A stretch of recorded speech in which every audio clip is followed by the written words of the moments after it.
Across the nation are sacred sites that capture the spirit of America's character. And one of those places is right here, the Kennedy Space Center. Every single vehicle that has carried humans beyond the bounds of low Earth orbit has undergone integration and testing in that vehicle assembly building, crawled down this roadway and launched right here from the Kennedy Space Center. The Space Launch System, mated with the Orion spacecraft, will continue this proud tradition. As soon as we roll out of the vehicle assembly building, High Bay 3, and the world gets a chance to see this rocket, I think it is going to be shocking. On March 17th, NASA took a giant step toward returning humanity to the moon. The fully assembled Space Launch System rocket and Orion spacecraft for the Artemis 1 mission made its debut outside the massive vehicle assembly building. We've seen the mobile launcher outside, and it's massive, but now add an over 300-foot rocket on top of it, it's just going to be amazing. Charlie Blackwell Thompson oversees the launch countdown, ultimately providing the go for launch. Entity, launch director, representing this team and all the men and women that have worked to make this day happen, I proudly give you a go to roll the Artemis launch vehicle to the pad. Ladies and gentlemen, the world's most powerful rocket right here. Once outside, the rocket began its nearly 4-mile journey to the pad, riding atop a 6.6 million-pound crawler transporter, which was originally constructed to transport the Apollo moon rocket. In 1 year, we have completely stacked the vehicle. We've completed most of our testing, all very successful, and we are so close to launch, and the excitement is just crazy. Now NASA's new moon rocket is making the same journey the Saturn V took 50 years ago. And just as all eyes are on the SLS tonight as it makes its journey, in a few short weeks, all eyes are going to be on the sky as it rocks the space coast and takes its maiden flight around the moon.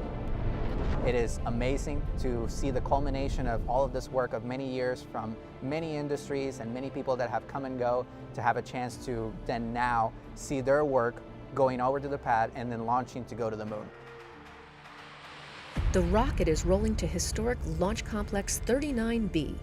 It's launch pad used for both Apollo and shuttle launches, sending hundreds of astronauts to space throughout the decades, and now on tap to send hundreds more as we return to the moon and venture beyond to Mars. But for this mission, there will be no astronauts on board. Before the uncrewed Artemis 1 stack can launch to our nearest celestial body, it has to travel to the pad for a wet dress rehearsal, a test to run the rocket, capsule, launch team, and launch pad through their paces, simulating a launch countdown. When we get to the pad team will be connecting all the interfaces between the pad and the mobile launcher so that we can go ahead and start our operations at the pad. So at that point, the launch director really takes over, and she will go down the sequence as if it was really a normal launch day. Wet dress rehearsal is essentially launch without a launch.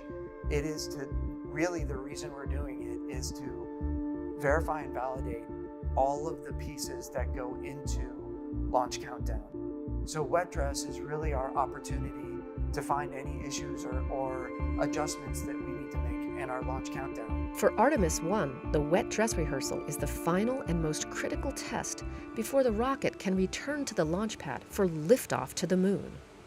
During the countdown, over 730,000 gallons of supercooled liquid propellants will be loaded into the rocket as part of the nearly 2-day launch countdown. We will configure all of the ground systems exactly the way we would for launch, and we will fully load the core stage and the interim cryopropulsion stage with their liquid fuels. That'll be the first time that that's been done from here at Kennedy Space Center. There have been pieces of these things done in multiple different areas. We've tested all of these systems in multiple different locations, but this will be the first time where we pull it all together and do all of it all in the same progression that we've got laid out for Launch Countdown. Wet dress is the biggest milestone we have aside from launch, because that means that the rocket is now put together, has been tested separately and together, and it is ready to go and be filled with fuel to simulate how we're going to do it at the pad, and then it tells us the rocket is ready to go for launch.